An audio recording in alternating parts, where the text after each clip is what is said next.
What's up? Friday night. Just getting the Y. Gonna make a video, kind of take you through my day of training for Hyrox Las Vegas. Just kind of kick off this video, kind of show you what I went through today, and then we'll go this way. And then I want to finish this video with kind of my overall goals between race goals, just kind of goals in life, things I want to change this year that I think are just going to kind of help me overall as an athlete, as a dad, and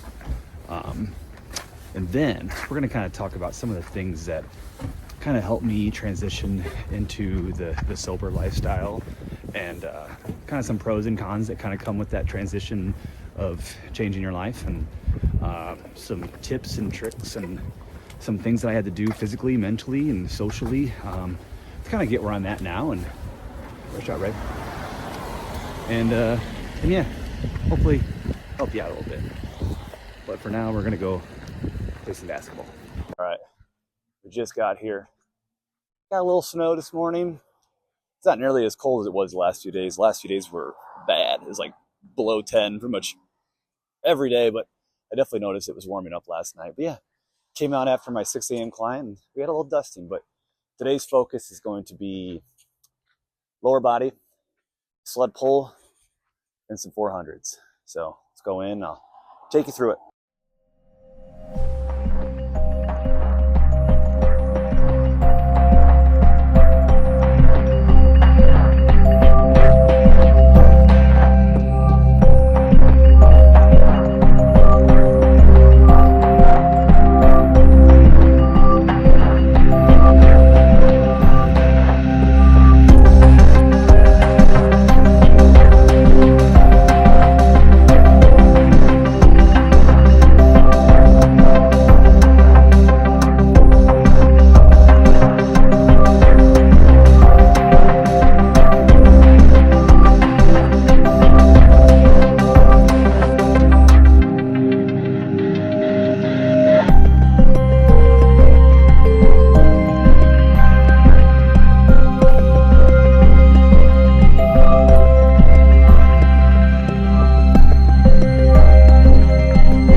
Just leaving the gym.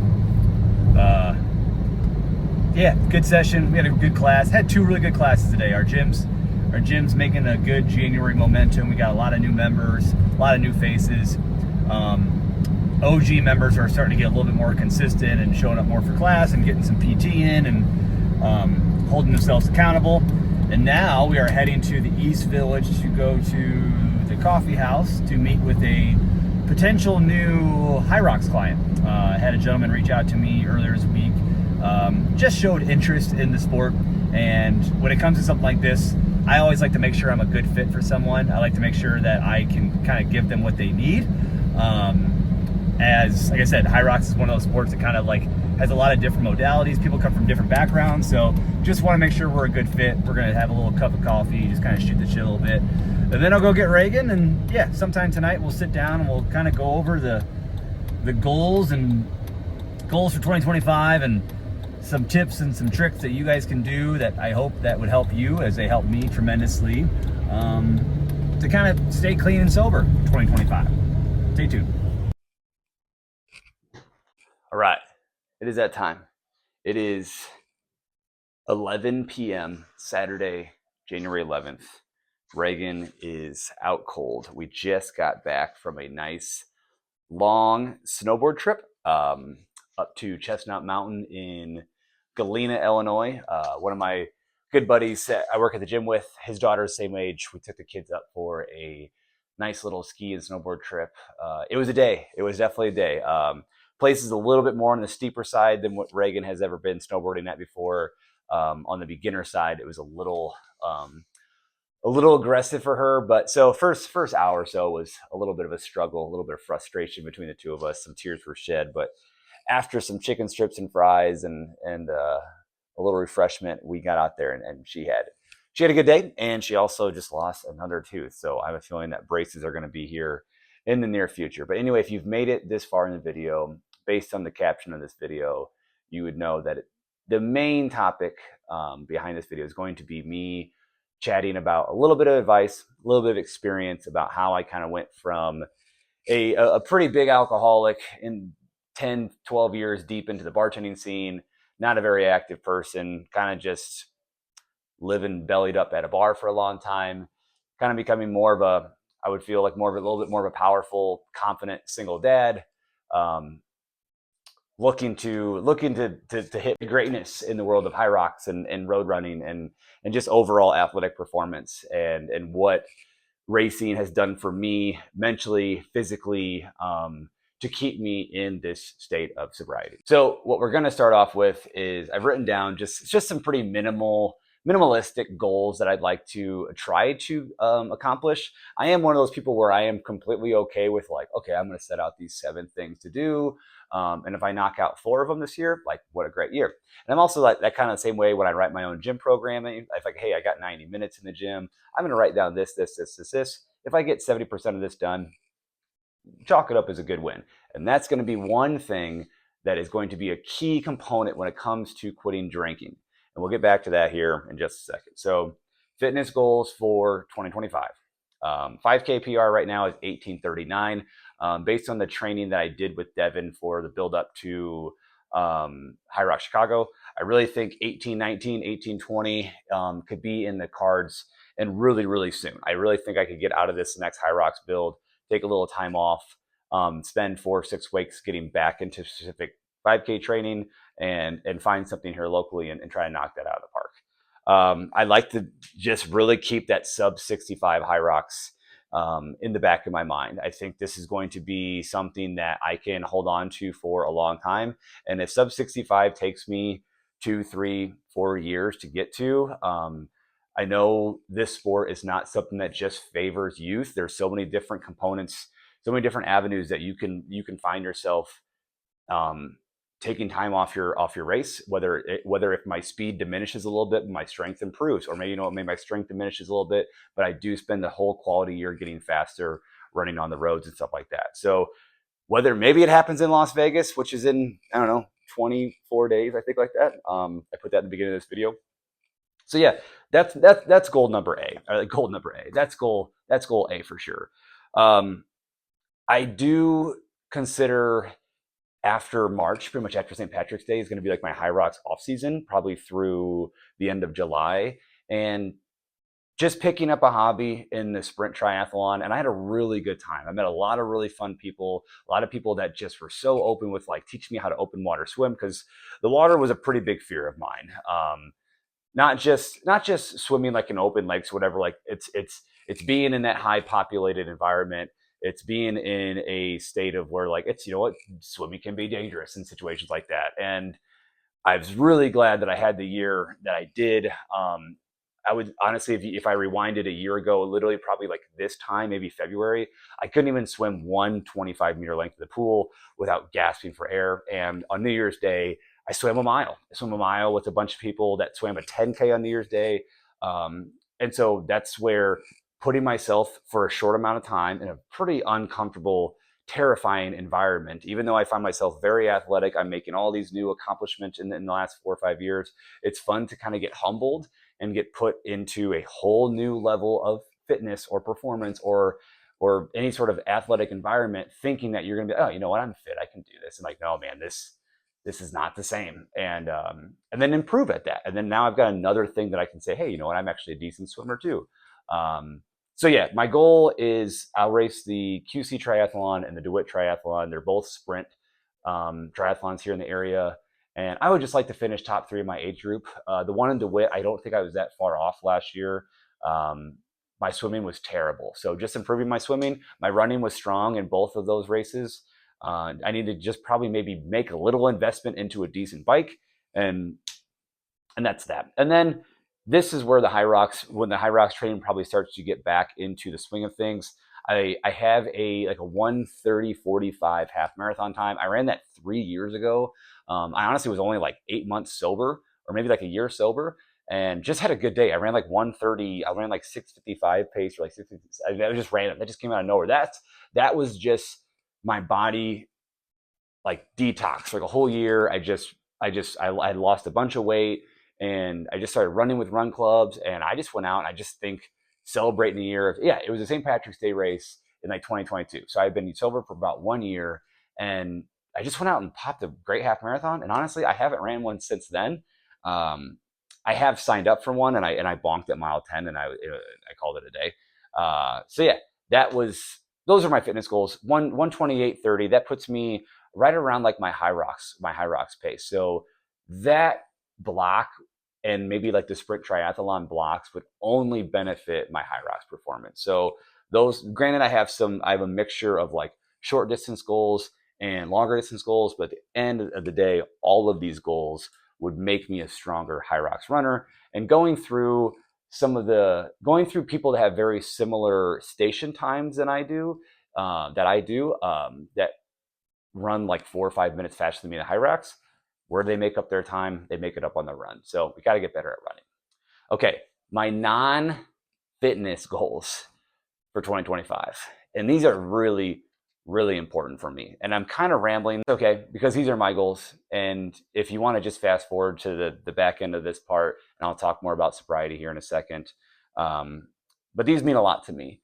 And one of those this year is to coach one of Reagan's sports teams. She plays soccer, she plays basketball, probably won't be volleyball. But I'd love to just be in there and just kind of coach the kids and have fun, and just have that interaction with her. I don't want to always just be this crazy sideline parent. And she is getting to a point now where she does like practicing with me. It used to just be like, well, let's go play basketball. And I'm trying to give her some tips. She's like, no, I'm fine. We're kind of past that phase now. We get along, and she wants to perform more than like just go shoot hoops for the sake of shooting hoops. Like, she wants to practice. She wants to perfect her bank shot, her free throw, her crossover. And she knows that I have the ability to help her get there. And she's just making so many friends in the world of sports, just outside of school now. And I just love spending as much time as I possibly can with her. So coaching one of those for sure. One of them is also being a non-competition vacation. She travels a lot for races with me, and we have a great time. She always knows if we go to a race, we're going to spend some time in that city together, having some fun. But she makes a lot of sacrifices, getting up early, long drives, staying in a cheap hotel, spending a lot of time at the venue. Usually, even sometimes, like, you'll see a lot of gym footage at certain gyms. That's her filming. So she puts a lot of gym hours in with me. So we definitely need to take a non-fitness competition racing vacation, and probably let her decide where we go. And just overall, less screen time. YouTube has become a pretty good crutch for me when it comes to completing my workouts, being honest with myself, setting realistic goals, trying to help people. But at the end of the day, when I find myself I do everything on my cell phone. When I find myself editing and, I don't know, just spending time creating like ideas for videos, usually will lead over into like 30 minutes of just like doom scrolling and just like comparing my videos to someone else, and why aren't my videos getting these kind of views, and I need to buy this kind of camera. And it's just like, no, you need to put your phone down and get back to work with the current jobs that you have, and with the clients that you have, and your daughter's right in front of you. So definitely spending less time on my screen, when it's non-productive. When it's non-productive screen time, that's where I need to deload that. One, just for her and I to just start eating cleaner. I'm definitely one of those parents where it's like, hey man, if we go to the gym, if we swim, if we run, if we play basketball, we'll go to get Whitey's ice cream. So we'll go get a pizza. Like, need to get a little tighter on the snacks and the treats, and eating more whole foods, and explaining to her like food is fuel, and just little things like that. So honestly, improving my mental strength. No matter how well I perform, I think I carry a lot of self-doubt. Now, I've gone through a road of depression. I've gone through a massive, massive road of depression. I have gone through some ups and downs in my co-parenting life. I'll never talk about that. You're never going to hear any details about that. But COVID was an ugly year for me, and there's just a lot of memories and thoughts that I know I can give advice. I know I need to take my own advice at times. And sometimes I don't always. And I'm kind of one of these athletes that, like, I'm never going to shine in one specific. I'm not an elite runner. I'm not a top end CrossFitter. I'm trying to find something that I can consider myself really good at, that gives me the confidence to really put myself out there and say, hey, you know what, man, I'm really good at this. I am strong at this. I know today I'm going to perform at my best. And I continue to put myself in the hardest categories of everything I find. So when I go run a DECA, I usually sign up for the Elite Wave. When I go run a Hyrox, I sign up for the Pro Wave. So, but at the end of the day, the only person I'm competing with is myself. So I need to get better at my mental strength. And I think deloading the screen time, I think spending more quality time coaching her, not spending less time on my own performance and like kind of little things like that. Maybe getting into some outside of the gym activities like yoga or like a book club or something like that. And one thing that really, really kickstarted my engine the other day was, I've said it in other videos before, I come from a massive snowboard background. So snowboarding, obviously in the Midwest, isn't massive, but it was massive for me. And I made a ton of friends snowboarding. It is a sport that I have always been my childlike self doing. It is something that's never brought me frustration. There were some times like where I competed like with like some USASA stuff, and like I'd get mad if I didn't win, but like little things like that. That was like when I was like 15, 16. But like snowboarding is something that just brings out my inner child. And that's going to be another thing I talk about when I go down the sobriety road, which I'm getting really close on.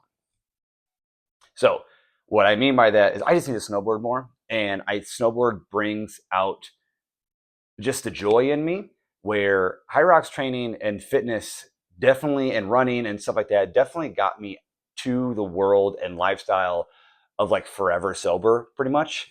But I train. I'm in the gym training hard a lot, and I haven't had the best. I didn't have the best 2023 or the best 2024 when it comes to racing, and not so it's not always playing this role of like, you're gonna feel good. I'm just in the gym, just bouncing off the walls, like feel like happy. And now it's my job. Now it's my job to train people.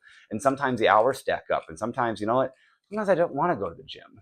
And like sometimes I go to another gym just to kind of like get away. That's all right. So that's reminding me that like, hey man, I need to always make sure that this plays a positive role for me, and that the racing is just an added bonus to my life that I get to do. I get to do that. It's another term I'm going to bring up here, and saying not that I have to go do this, I get to go do this. So I do work a part-time job at a local ski resort, and I made a video about that the other day. You can go back and watch that one. And I just helped build our train park. So I just build the jumps, the rails, and it was me and another buddy I grew up snowboarding with, and a bunch of just local employees out there that are all mostly like high school students. And we stayed till 11 o'clock at night, building jumps, hitting the rails, riding the resort around. And I left there and I was just like vibing in my car. I was just singing songs. I swung by the gas station. I got a slice of pizza. I got a Gatorade. And I was just like, I feel like a little kid, like nothing could get in my way.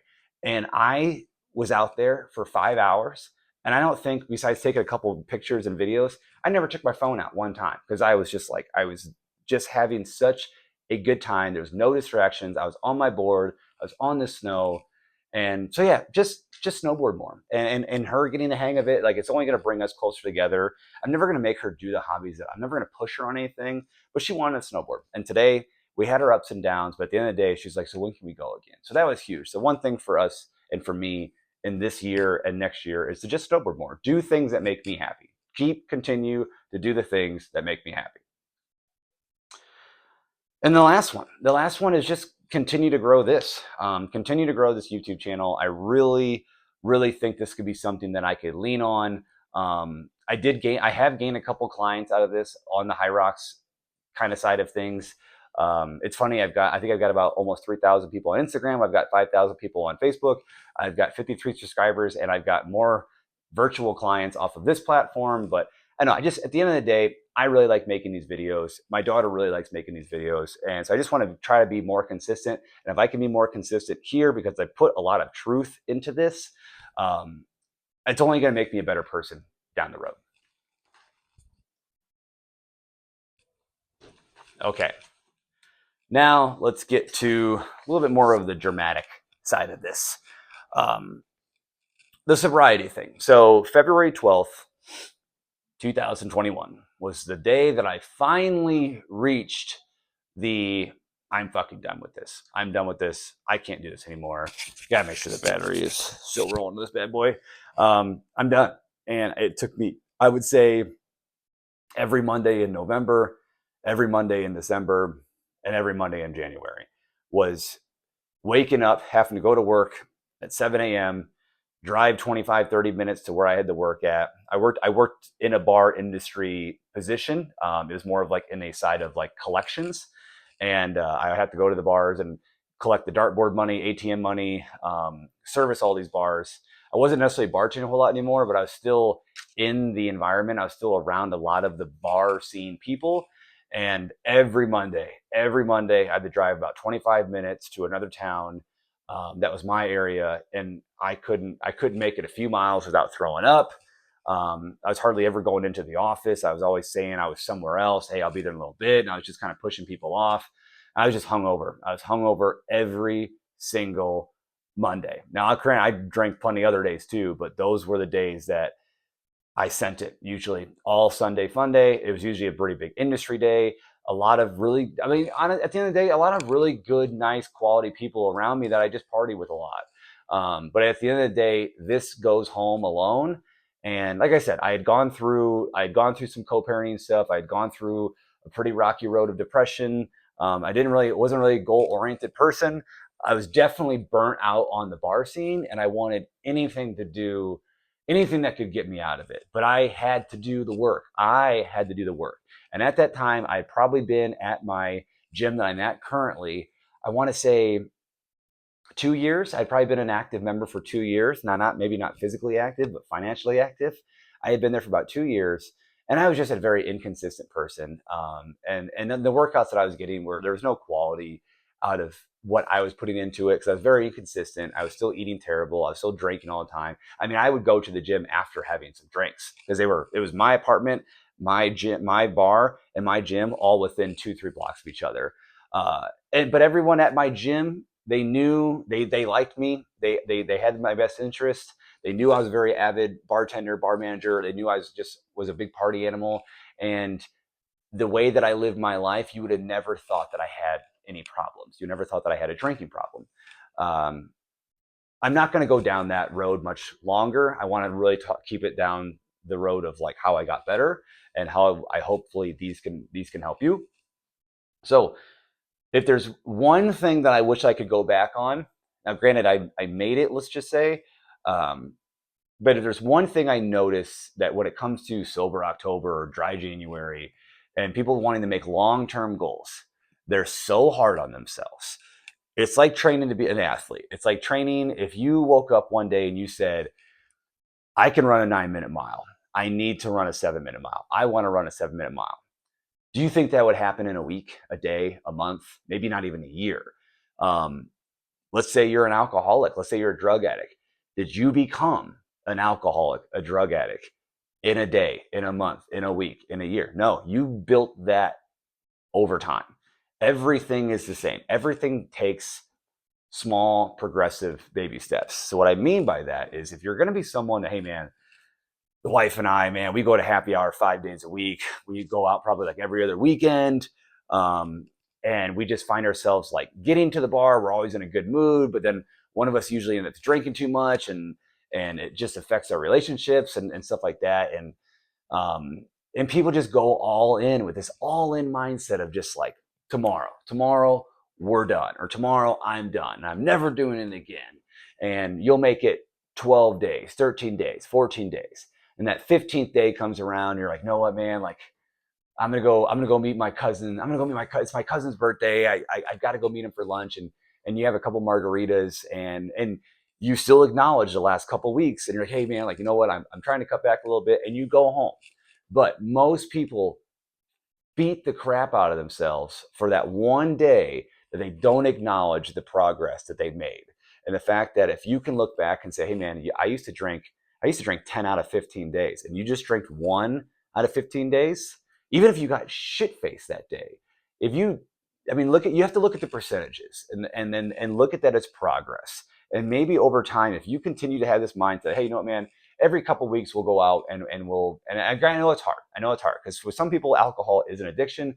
For a lot of people, I think that I'm around, I think it's the socializing that's an addiction. I think it's like the FOMO, the fear of missing out, when realistically, I think most bar scenes are just like Groundhog's Day. It's the same shit, same drinks, same people, same TV, same football game, over and over and over and over and over and over and over again. So step number one, advice number one, you can call these whatever you would like, is just acknowledge your progress. Be willing to make progress, and don't only reflect on the flaws and the days that you fuck up. All right. What is our next one? Find a new hobby. I just got done talking about how I forgot what snowboarding did to me. I strongly recommend, if there's something that you did when you were younger that if you can still physically, mentally, somewhat put yourself back into, if you decide to quit drinking, get the fuck back out there and do that. I don't care if you're terrible at it. I skateboarded my whole life. I can't skateboard for shit right now. I'm not good at all, but she likes to snowboard. She likes to skateboard and snowboard. And just getting out on the board and rolling around. If I'm around kids that are skateboarding that are good and they're fun to watch, I'm like, dude, I could cruise around here for hours. And you know what that does? That takes your brain off of what you don't want to be doing. And that's drinking or doing drugs or being around bad people. So find a new hobby, and find a hobby ASAP. What do we got here? Take a look at your inner circle. Take a look at your circle of friends. That's unfortunately was a big one for me. A lot of people that I really wanted to quit drinking, that I still wanted in my life, that just doesn't really work. And sometimes it is the alcohol that camouflages that, you know, man, maybe that person's just not good for you.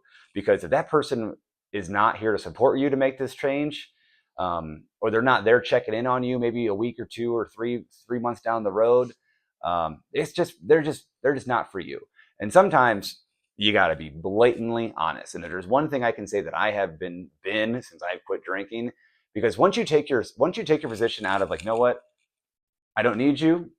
If you can only be around me with alcohol, then I don't need you. And there's no reason for you to not just be completely honest with yourself.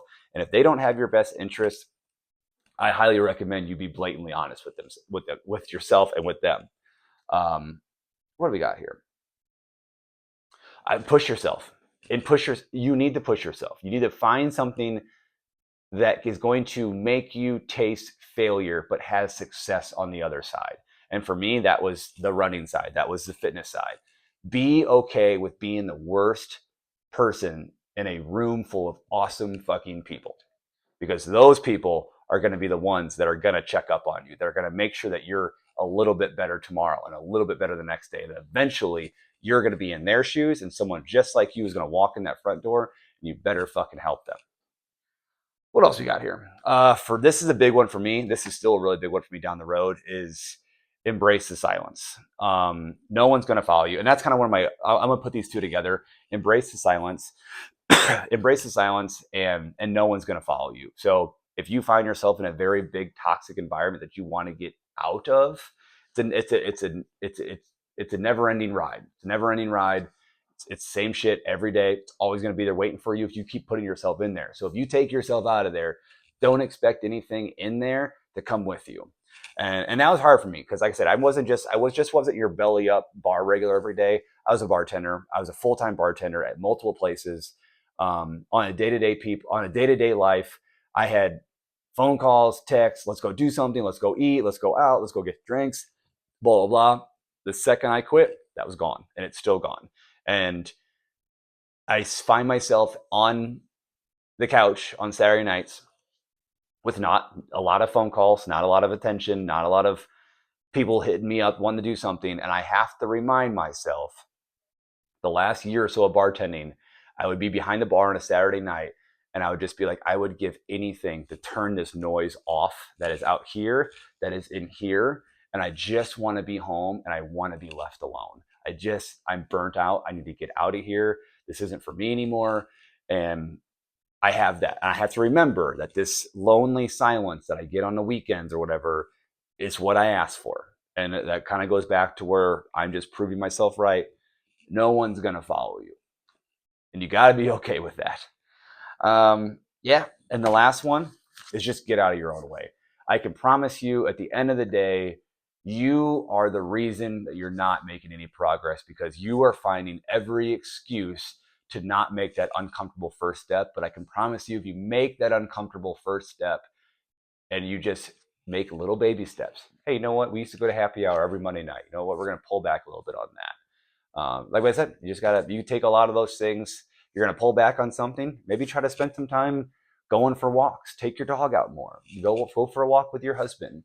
Maybe spend some time away from each other. Maybe the best growth, if this is a relationship thing, maybe the best growth for a relationship is saying, hey, we are going to spend quality time away from each other. We have acknowledged that we cannot go out without getting in fights or getting too drunk. You know what? Maybe we're going to spend some quality time apart.